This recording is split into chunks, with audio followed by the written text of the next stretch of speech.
ዩቲዩብ ላይ ጥሩ ተከፋይ ለመሆን የቪዲዮ የቆይታ ጊዜ ምን ያህል መሆን አለበት? እስከ መጨረሻውስ ተመልካቾችን ይዞ የሚቆይ ቪዲዮ እንዴት እናዘጋጃለን? ሁሉንም በዝርዝር ይዘን ቀርበናል። ልብ በሉ፣ ጥሩ ተከፋይ ለመሆን ነው ያልናችሁ። ይህን አብዛኛው ዩቲዩበር አይናገርም። እስከ መጨረሻው ከተከታተላችሁ ጠቃሚ የሆኑ ግንዛቤዎችን ታገኛላችሁ። አሁን ወደ ዋናው ጉዳይ እንገባለን። ይህ ቻናል አዲስ በመሆኑ ሰብስክራይብ እያደረጋችሁ ቤተሰብ እንድትሆኑ እንጋብዛለን። ለዩቲዩብ ተከፋይ ለመሆን በዋናነት የሚመከረው ከ8 እስከ 20 ደቂቃ የሚቆይ ቪዲዮ ማዘጋጀት ነው። ይህ የጊዜ መጠን ብዙ የማስታወቂያ እድሎችን ስለሚፈጥር ገቢን ያሳድጋል። እንዲሁም የዩቲዩብ ስልተ ቀመር ወይም አልጎሪዝም ረጅም የእይታ ጊዜን ይመርጣል። ግን ውጤታማ የሚያደርገው ጥራት ባለው ይዘት ተመልካቾችን ማቆየት ሲቻል ብቻ ነው። ጥራት ያለው ቪዲዮ ማዘጋጀት ካልቻለን ውጤት አልባ ነው የሚያደርገው። በእርግጥ ጥራት ያለውን ቪዲዮ ለመስራት በአሁን ጊዜ ቀላል ነው፣ ምክንያቱም የተለያዩ የኤአይ ቱሎች አሉና።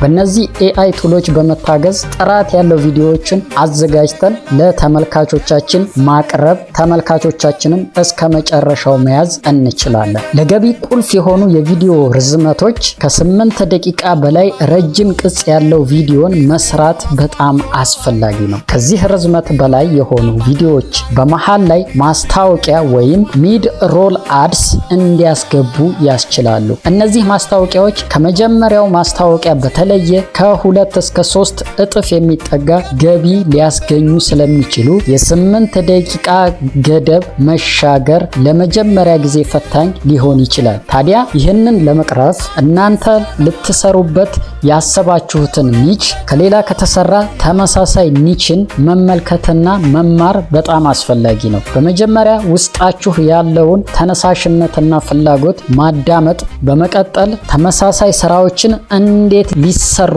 እንደቻሉ በመገምገም ወደ ራሳችሁ ስራ መግባት አለባችሁ። በጣም ጥሩ የቪዲዮ ቆይታ ክልል የሚባለው ከ8 እስከ 20 ደቂቃ ርዝመት ያለው ቪዲዮ ነው። ብዙ ትንታኔዎች እንደሚያመለክቱት ይህን የጊዜ ክልል በአብዛኞቹ የይዘት ዘርፎች ወይም ኒች ተመራጭ ነው። የተመልካቾችን ትኩረት ለማቆየት እና ከ1 እስከ 3 የሚደርሱ የመሃል ማስታወቂያዎችን ለማስገባት ሚዛኑን የጠበቀ ነው። ረጅም ጊዜ የሚወስድ ቪዲዮ ከ15 እስከ 30 እንዲሁም ከዚያ በላይ ደቂቃ እንደ ጥልቅ ትምህርቶች፣ ረጅም ቃለ መጠይቆች ወይም ፖድካስቶች ባሉ ርዕሶች ላይ ረጅም ቪዲዮዎች የተመልካቾችን የጊዜ ቆይታ በማሳደግ ጥሩ ገቢ ያስገኛሉ። እንደ አንዳንድ ምንጮች ከ15 ደቂቃ በላይ የሆኑ ቪዲዮዎች የበለጠ የማስታወቂያ ድጋፍ ሊያገኙ ይችላሉ። ከዚህ ባሻገር ማወቅ ያለባችሁ ነገር ተመልካቾችን ማቆየት ወይም ኦዲየንስ ሪቴንሽን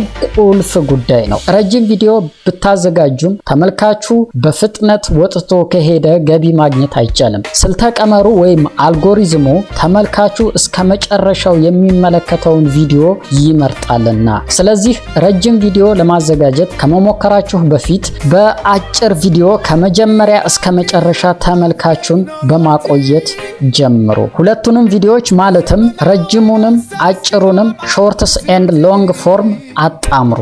ለፈጣን እድገትና አዳዲስ ተመልካቾችን ለማግኘት አጫጭር ቪዲዮ ኃይለኛ መሳሪያ ነው። ከ8 እስከ 20 ደቂቃ የሚቆይ ቪዲዮ ደግሞ እነዚህን ተመልካቾች ለማቆየት እና ዋና ገቢ ለማግኘት ያገለግላል። ውሳኔያችሁን ለማጠናከር የራሳችሁን ትንታኔ ወይም አናሊቲክስ መመልከት እንዳትዘነጉ።